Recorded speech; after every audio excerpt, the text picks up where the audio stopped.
Olá, pessoal! Estamos aqui de volta com o nosso Papo de Pandemia. Para quem ainda não conhece, o nosso Papo de Pandemia é a série de encontros para bate-papos aqui no portal, nas redes do portal Vida e Ação. Eu sou Rosane Macedo, sou jornalista, empreendedora e sou editora-chefe do portal Vida e Ação.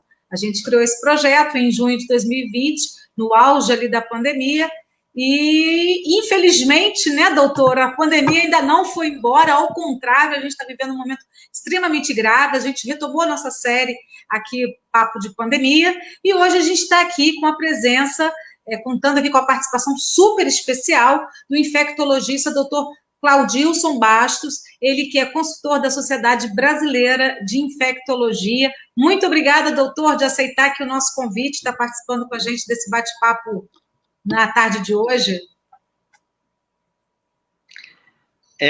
O prazer é todo meu estar aqui com vocês e tentar discutir, debater esse assunto, que hoje é o assunto mais discutido na humanidade. É verdade, doutor. Estamos vivendo um momento muito difícil, né, doutor? Exatamente. Posso, então, começar com falar com a senhora sobre os seus questionamentos, e aí a gente pode debater esse assunto. A primeira pergunta da senhora foi a questão da pandemia e o lockdown.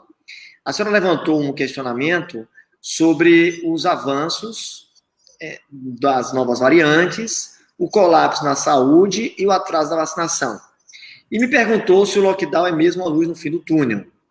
É verdade, doutor. Então, a gente pode considerar a experiência de outros países que eles começaram antes de nós, e esses países fizeram lockdown, com a outra estrutura, com outro sistema de saúde, com outro sistema político e tudo mais.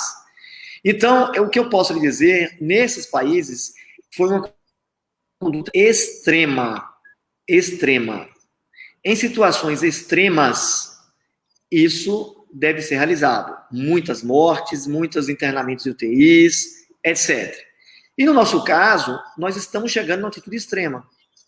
Em alguns, como o Brasil é um país continental, a gente está vendo que em um determinado lugar pode ser menos do que outro, mas a diferença é pequena. Sim, só para eu introduzir aqui os nossos seguidores. Assim, sim, pode falar. Eu queria falar aqui alguns números do que a gente está acompanhando hoje, né, para a gente introduzir esse tema aí, que é o tema do momento, né? Todo mundo está vivendo essa fase difícil da pandemia, mas para introduzir aqui para os nossos seguidores que vão nos acompanhar, eu queria rapidamente falar alguns dados aqui que a gente coletou, né? A pandemia do novo coronavírus, ela vem batendo sucessivos, lamentáveis recordes, né? Confirmando o Brasil como um novo epicentro da Covid-19 no mundo inteiro.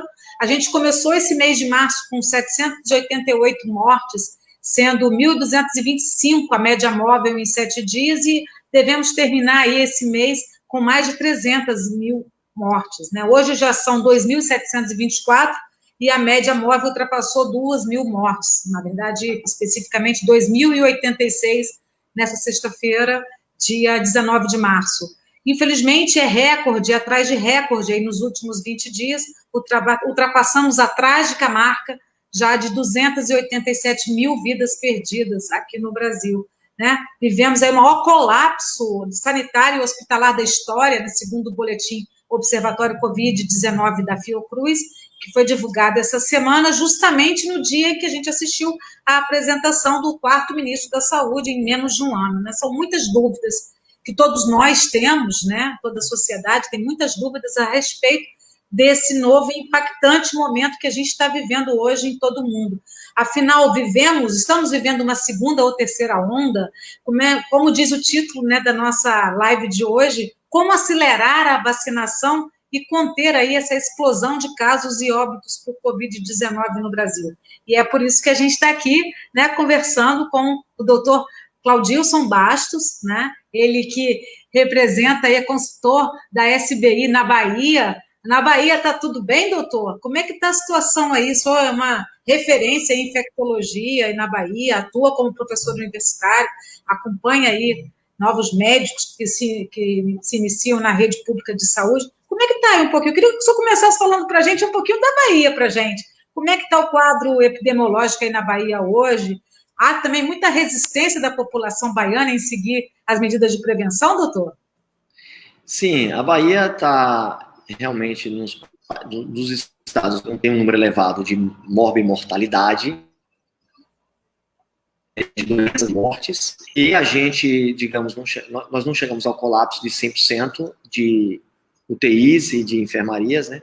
Mas se realmente a gente não tiver tomar condutas emergenciais, condutas extremas, nós poderemos chegar a esse patamar do colapso de 100%. E a nível social, vê nas ruas, a gente vê ainda as pessoas ainda sem as devidas precauções, como nós não temos vacinas eficazes, suficiente, digamos assim, eficazes nós temos, ela tem uma certa eficácia, a literatura mostra isso, mas a gente não tem vacinas suficientes ainda, então as nossas vacinas são quais? Álcool gel, distanciamento e uso de máscara, é o tripé. Esse tripé é que nos sustenta. Obviamente que tem datas marcantes. A data das eleições, a data do Natal, Ano Novo e o Carnaval, que teve, né, festas por aí afora. Então, esses 4 pontos, eles facilitaram as aglomerações, evitaram o uso das máscaras, então isso veio aumentar. Então, a gente sabe que existe uma relação diretamente proporcional a essa questão aí, que é justamente esses pontos aí que a gente relaxou. Exatamente. A gente vem relaxando desde a campanha, entrou as festas de final de ano, veio o verão, e aí carnaval, apesar de não ter o carnaval oficial, teve gente que saiu aí da linha um pouco, enfim, e a gente vê, infelizmente, muitas pessoas não estão se atentando para esse grave momento, né, doutora? A gente tem aqui, na contramão do mundo, o Brasil aí, né, está registrando 21% das mortes por Covid-19 em todos os países, em todos os estados, aí na semana de 7 a 14 do mês de março, também ficou na liderança do número de novas contaminações globalmente, né, segundo um balanço divulgado esta semana pela Organização Mundial de Saúde. Somos o segundo país com mais casos e mortes por Covid no mundo, apenas atrás dos Estados Unidos. Nesse ritmo descontrolado, doutor, podemos chegar a 500.000 de vidas perdidas já em abril ou maio, doutor? Olha, se as vacinas não chegarem a tempo, de forma que a gente consiga atingir um patamar significativo, é possível. Se a gente não chegar às vacinas, se a gente não tiver a devida consciência e o comportamento adequado nos ambientes, é possível. Entendeu? Depende muito das nossas atitudes. A relação é governo-sociedade. A coisa tem que estar unida. Não é uma coisa exclusivamente governo, nem exclusivamente sociedade. É de ambas as partes. Cada um tem uma responsabilidade. Uma mais do que a outra, talvez, não sei se chega a esse patamar mais, porque são condutas distintas, né? Obviamente, alguns países como a China, que a gente não, lá é obrigatório o lockdown, você é preso, você é supervisionado, as pessoas estão vendo o que você está fazendo. Aqui no Brasil não podemos fazer isso, que o nosso sistema é outro. Mas parece que as pessoas pedem isso, né? Pedem um policiamento, pedem uma... Exatamente. Então, lamentavelmente, a gente está partindo aí para bater aí, infelizmente, essa triste marca de 500.000 de casos. A gente tem que ter esperança, a gente tem que ter esperança, a gente tem que acreditar, você está fazendo o seu papel, dona Rosaine, né? Rosaine? Rosaine, seu papel aqui, por exemplo, a senhora, a gente está cumprindo um papel. Sim. Outras pessoas, eu acho que multiplicar isso aí para ver se a gente consegue ir e não chegarmos aos 500.000, né? Se for o caso. Tem muita coisa a pedir de nós nesse sentido, né? Sim. Eu sei que tem gente desempregada, realmente, quem precisa, né, daquela situação ali no comércio, eu não sei, aí nesse caso o governo deveria dar esse auxílio mensal, qual é o valor, realmente é um momento de crise. crise por todos É os verdade, lados. essa discrepância social que há no Brasil, ela acaba aprofundando essa crise sanitária também, né, doutor? Porque as pessoas precisam sair para trabalhar, enfim, aí pega o transporte lotado, às vezes ela está até usando máscara, levando o álcool gel, mas ela precisa ir trabalhar e aí entra num transporte lotado. E ela pode ficar em casa, não vai ter o dinheiro. Enfim, é uma questão muito complexa. Agora, além da gente falar desses números, desse março trágico, né, tem o colapso na saúde que foi declarado, né? O cenário fica ainda mais aterrorizante quando a gente analisa o número de ocupação dos leitos, né? Os números de ocupação dos leitos de UTI Covid no país.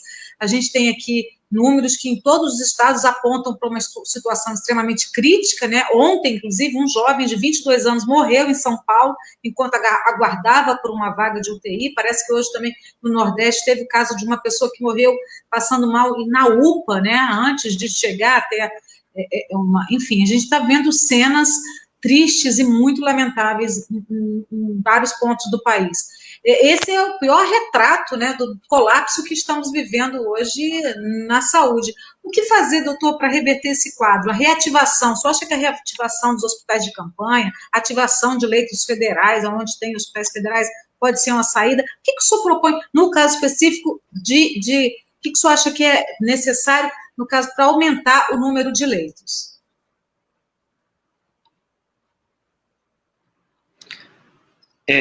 A gente está resolvendo a questão pós, as consequências, né?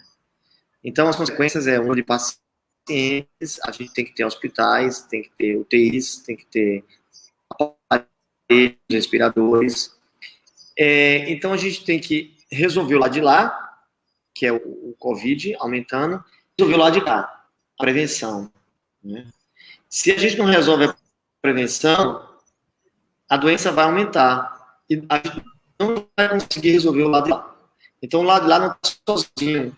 Tem que ser o lado de cá. Lado de cá precisa do lado de cá. Sim. Então, tá bom, vamos aumentar os hospitais, já aumentamos os hospitais de campanha. Eu mesmo atuo bem com os médicos, mais, né, com a coordenação de leitos, condutas. Tá caindo, né? Tá, a sua conexão tá um pouquinho ruim, mas eu tô conseguindo te ouvir. Se por acaso cair, caindo, né? Não, tá caindo, estou te ouvindo. Eu não sei se o seu ou se é o meu, mas eu estou te ouvindo bem, então, a imagem que está ficando um pouquinho... Sim, eu estou te ouvindo, doutor. Tá. Se o senhor achar que não está boa a conexão, quiser sair e voltar, então, a gente vai aumentar cada vez mais. O que é que acontece? O vírus, quanto mais tempo ele vive, ele atua, quanto mais ele se expande, mais o risco de mutação, mais o risco de variação. Isso é da natureza do vírus. Ele é assim. Uhum. Então, se nós não tivermos a vacina em tempo hábil, essas mutações vão acontecendo. Essas variantes vão acontecer na Amazonas, da Inglaterra, da África do Sul, e outras que vão surgir, porque é dele. Então, a gente precisa, o mais rápido possível, combater para que o lado de lá possa suprir. Senão, o lado de lá não vai suprir.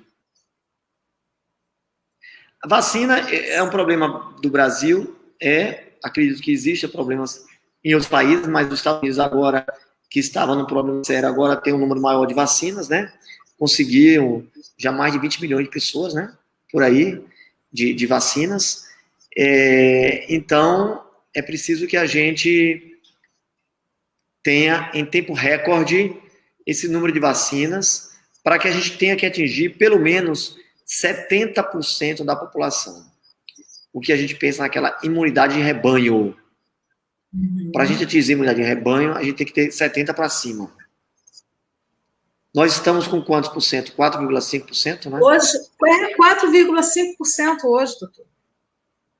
Já estamos aí há mais de um mês, né, da vacinação. A gente, então, tem quanto? 65,5%. Faltam 65,5% da população. Pelo menos. No mínimo, né, doutor? No mínimo, né? Que 70% é o mínimo para ser considerada uma imunidade de rebanho, né? É. Temos muito que batalhar aí pela frente. As notícias vão mudando o tempo todo. Até onde eu sei, os Estados Unidos chegou a 20%. Tá 20%. Lá faltam 40%. Ou faltam 50%. Sim. 50%? É, Acho mesmo, 50%. O mundo inteiro está nessa corrida, mas aqui no Brasil a gente está todo mundo reclamando dessa lentidão, né, doutor? Agora, o senhor estava falando aí das mutações do novo coronavírus, eu queria te perguntar, que fica uma dúvida também que a gente tem recebido muito das pessoas que comentam, né?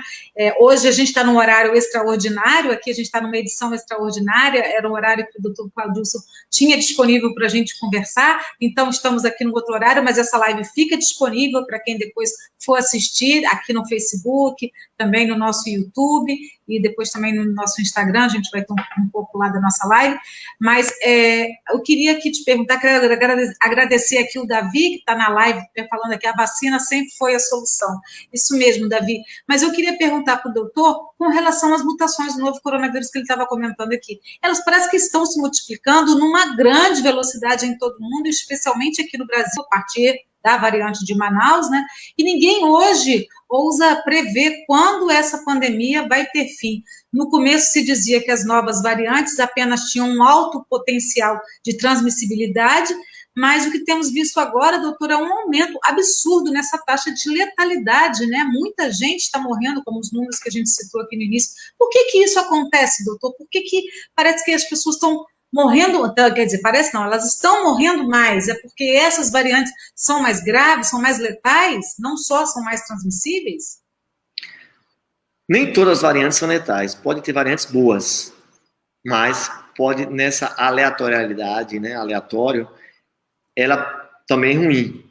Então, já tem outras variações aí, outras variantes, que a gente não detecta nesse momento, mais tarde pode detectar. Então, as variantes mais graves, elas têm uma mudança no seu código genético e que faz com que ela tenha uma capacidade maior. E aí faz com que exista uma maior gravidade do quadro. E, obviamente, depende da imunidade do indivíduo. Não é o vírus sozinho. É também um triângulo. É um triângulo. Tudo, na verdade, a gente pensa que é um triângulo. É um tripé, é um triângulo. Porque, olha, tem numa aresta, né, a aresta que chama do triângulo é o vírus. Sim. Na outra aresta é o paciente. E na de baixo, qual é? Pergunta que eu faço aos meus alunos. Esse triângulo. Lá de baixo é um ambiente. Sim. Então, o ambiente, está o vírus, a viraminha, né? E o indivíduo. Então, essas três é que faz... Tem gente que tem maior exposição à carga viral, ao ambiente, se expõe mais. Ao mesmo tempo, elas têm menos cuidado, elas se expõem mais e têm menos cuidado. Por outro lado, o vírus, um mutante, um vírus variante, no caso, mais potente. E, no outro, a questão da sua imunidade. Né? Você tem algum problema de saúde, outro, então você tem essas três coisas. Se você tiver essas três coisas favoráveis, você morre mais cedo, ou morre. Se você tem uma exposição menor, você tem uma higienização maior, você tem uma imunidade melhor, embora você tenha uma variante mais grave, pode fazer com que você tenha uma chance. Então, é isso que acontece. Uma coisa não é só um lado, são os três. Sim, ficou claro? Então, sim, porque a gente estava até tinha anotado aqui algumas questões. Quer dizer, a não adesão das pessoas, da população, às medidas de prevenção, né? Que elas não estão praticando aí aquilo que o senhor falou no início, do tripé, distanciamento social, uso de máscara e higienização das mãos. Aliada também a essa lentidão na vacinação em todo o país, com essa baixa oferta também de leitos de UTI, teve inclusive cortes, né, tem estados reclamando de cortes nos recursos, né, repassados pelo governo federal para esse fim. Tudo isso também influencia, né, doutor? Os próprios esgotamento dos recursos humanos aí na chamada linha de frente da pandemia, tudo isso influencia para esse momento trágico que a gente está vivendo, né? Exatamente. Então, é por aí. Acredito eu que a gente vá viver realmente esse semestre, esse ano, esse problema, mas a pressão da sociedade é importante diante do governo, a pressão da comunidade científica, a pressão do mundo, de modo geral, perante os governantes, de modo geral também, que faz com que a gente tenha menos sequelas, menos danos. Com certeza. É o nosso objetivo. Agora, o apoio que você está dando aqui, quem está vendo, quem está assistindo, já é um multiplicador, né? O cuidado que essa pessoa vai ter. Existe um trabalho mostrando, eu acho que saiu no posso falar o jornal? Alguma coisa? Não. Posso falar? Pode. Claro, à vontade. Geralmente sai o País. O País tem umas reportagens interessantes, mas eu não sei se não é o País ou um CNN. Então ele mostra a sua casa. Como você deve se comportar na sua casa, como deve ser o ambiente da sua casa. Porque, por incrível que pareça, muitas pessoas pegam em casa. Porque em casa é onde você relaxa mais. É onde você... Pois é, doutora. Muita gente fala isso. Entendeu? Gente, eu não saí nada. Como é que eu peguei? Pega em casa, né, doutor? Porque, excepcionalmente, eu tive uma paciente que não sai de casa, mas ela recebeu alguma encomenda, e passou o material, né? Continua sendo aquela limpeza do material. Eu sei que é cansativo, que a gente cansa, chegar o material do mercado, tem que lavar, tem que limpar. É cansativo fazer isso todo dia. O trabalho aumenta, né? Usar o gel em todos os momentos, limpar tudo. Quer dizer, essa atividade cansa. Mas em termos de a gente cansa, mas o vírus não cansa. É verdade. A gente cansa, mas o vírus está aí. Não sei por que acontece isso. Exato. Então, agora, em casa, você, por exemplo, ficar de janela aberta. Não usar o ar-condicionado nem o ventilador. Se tiver janela, ventilação da janela. Ventilação mais natural possível. Se alguém está com Covid em casa, se ela puder ter o quarto só dela, o banheiro só dela, os pratos, tudo no seu banheiro, lava tudo lá, utiliza tudo lá.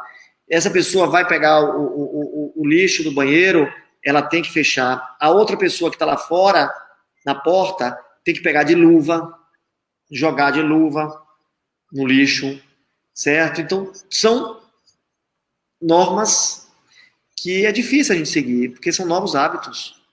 É difícil, realmente, os novos hábitos. É muito complicado. E as pessoas estão cansadas, aquilo que o senhor falou, né? A gente está 1 ano nessa pandemia, então, e infelizmente a gente sabe que tem regiões, tem locais em que as pessoas não têm acesso à água com fartura, não tem uma casa muito pequena onde vivem várias pessoas, enfim, é tudo muito complexo no Brasil, que é muito marcado por desigualdades sociais também, né, doutor? Então, essas medidas, muitas vezes, elas ficam ainda mais prejudicadas, né?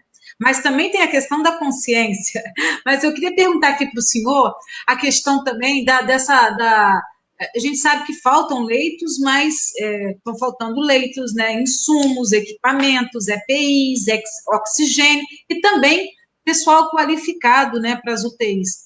Será que por conta de todas essas deficiências a gente está perdendo mais pessoas, mais vidas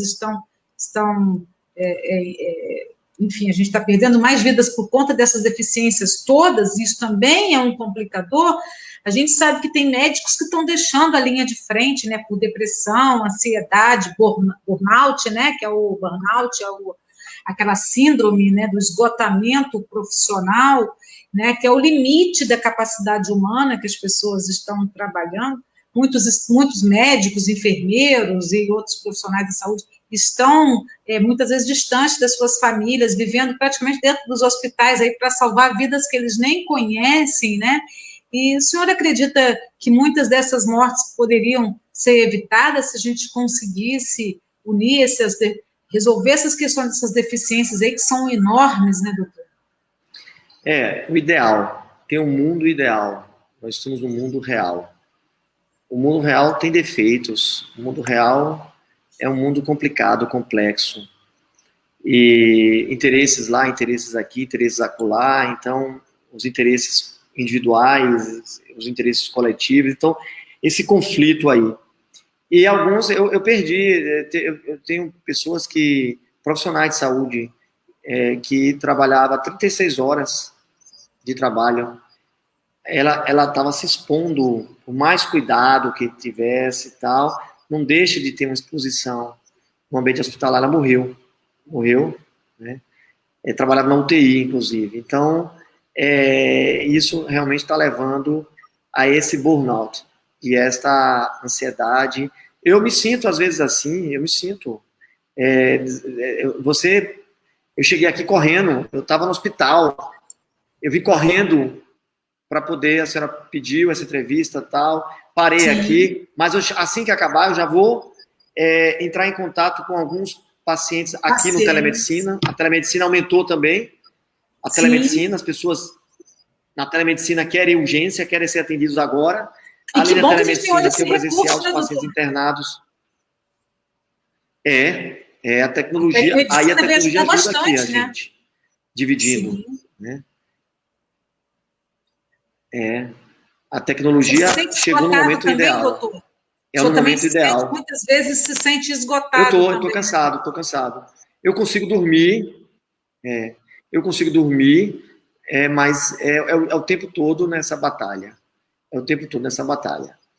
Às vezes dá essa pausa, como estou dando pausa aqui. Alô? Tá me ouvindo? Sim, estou te ouvindo bem. Pausa aqui contigo, mas assim, é o tempo todo. O dia a dia. Realmente é o dia a dia. Agora, deixa eu perguntar uma coisa para o senhor. Né, a gente fala muito da questão, né, já foi mais do que comprovado que o tratamento precoce não é cientificamente comprovado, mas aqui no Brasil não existe um protocolo único, então muitos médicos lançam mão, né, dos seus recursos terapêuticos para tratar um paciente.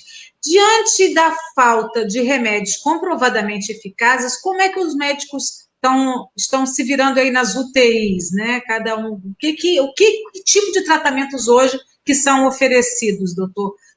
Não há esse protocolo único, né?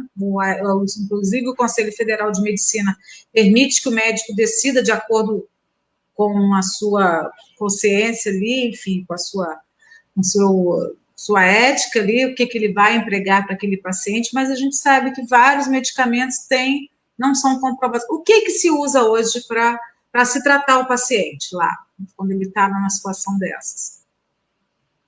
Hoje tem algumas medicações que já têm resultados e evidências, né? Os anticoagulantes, o corticoide, são medicações que ajudam bastante. E também algumas medicações novas estão chegando, o Remdesivir, que é um antiviral, está tendo bons resultados. Vai chegar Anvisa agora. Acabou de aprovar, Exatamente. Apesar da OMS não ter ainda aprovado o Remdesivir. E alguns não são medicações, vitaminas, que no decorrer do tempo ela tem sua eficácia, não só por causa do vírus Covid, mas a vitamina C, a vitamina D, profilaticamente, ela melhora a imunidade do indivíduo, tem bons resultados. Sim, Esses são os conceituados. As outras medicações são questionáveis, porque não tem ainda evidências a favor, nem evidências contra, até certo ponto. Então, existe por isso essa situação, embora os órgãos internacionais, os órgãos científicos, colocam que não havendo evidências, não se recomenda, mas o médico está livre para usar, dentro dessa conjuntura. Certo. Doutor, eu sei que o senhor está com o tempo muito estourado. Se o senhor tiver mais 5 minutinhos aqui, eu gostaria de apresentar outras questões aqui que estão trazendo para a gente no nosso chat. O senhor tem mais uns 5 minutinhos? Sim. Tá, a gente está aqui, olha, a Dulcineia que comentou, obrigada, Dulcineia, de estar aqui. A Dulcineia comentou, Dulcineia Mata Ribeiro Monteiro, Fiocruz lançou hoje nossa primeira vacina, Esperança Maior. É um comentário dela. A Ellen Ellen Genúncio. Oi, Ellen, tudo bem? Ellen Genúncio também é jornalista, ela está perguntando aqui, a mudança no Ministério da Saúde pode nos trazer esperança, doutor? O senhor pode responder essa pergunta? Realmente a Fiocruz, acho que foi a Oxford, né? 300 mil, não me lembro agora quantas vão ser produzidas, posso estar enganado, mas houve isso mesmo, a Fiocruz está... Nós somos referência no Programa Nacional de Imunização, então nós temos que continuar sendo referência.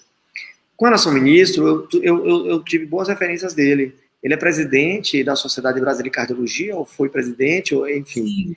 E é um cara conceituado na ciência, na medicina.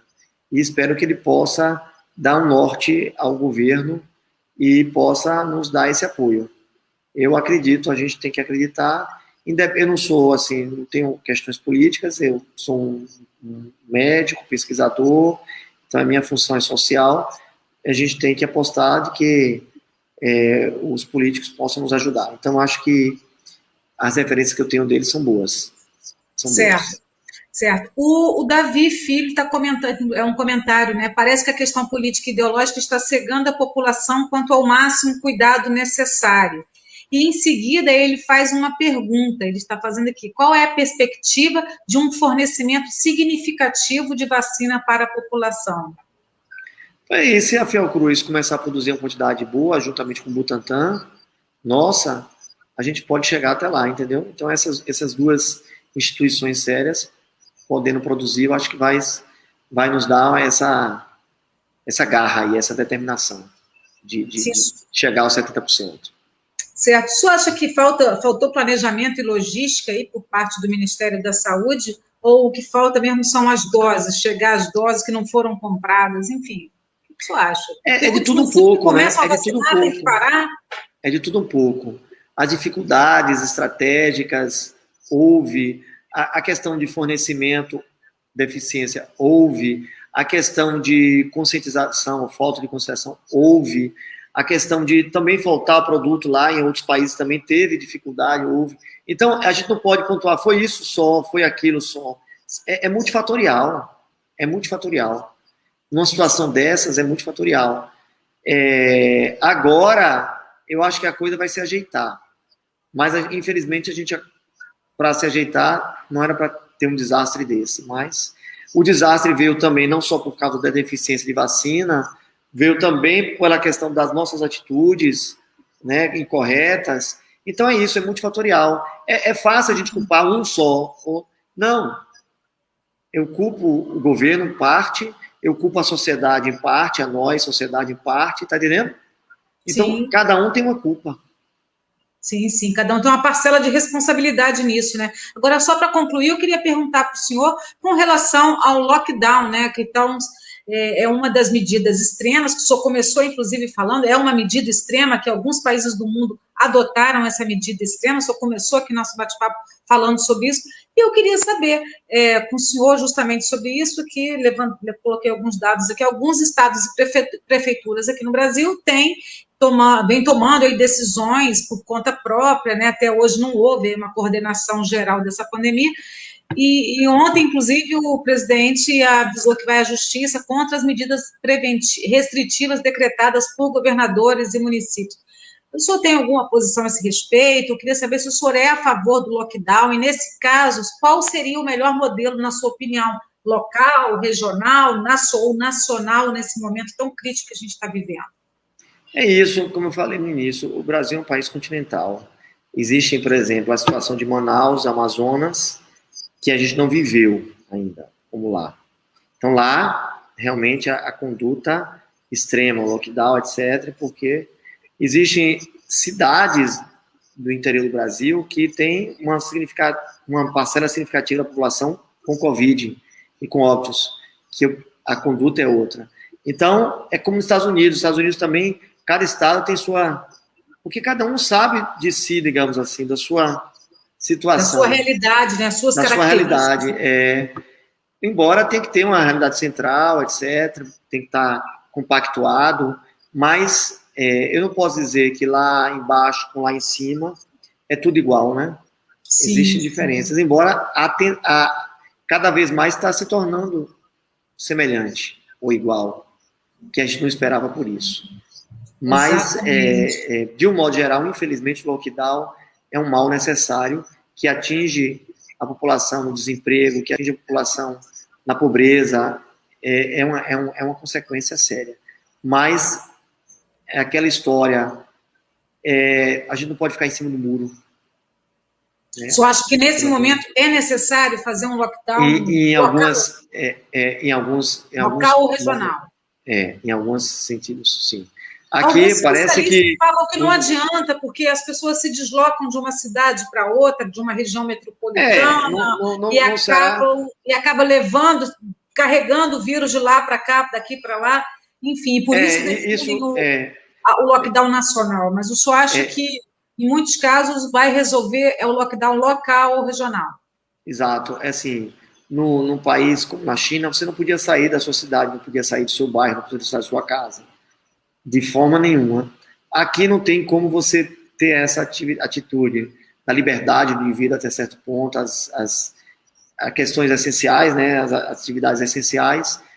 Realmente, você se deslocar de um lugar para outro, mas assim, a gente tem que minimizar. Para minimizar ao máximo a transmissão, né, doutor? A gente vê aí, por exemplo, a gente vê os estádios de futebol abertos, igrejas, shoppings, bares e outras atividades que não são essenciais.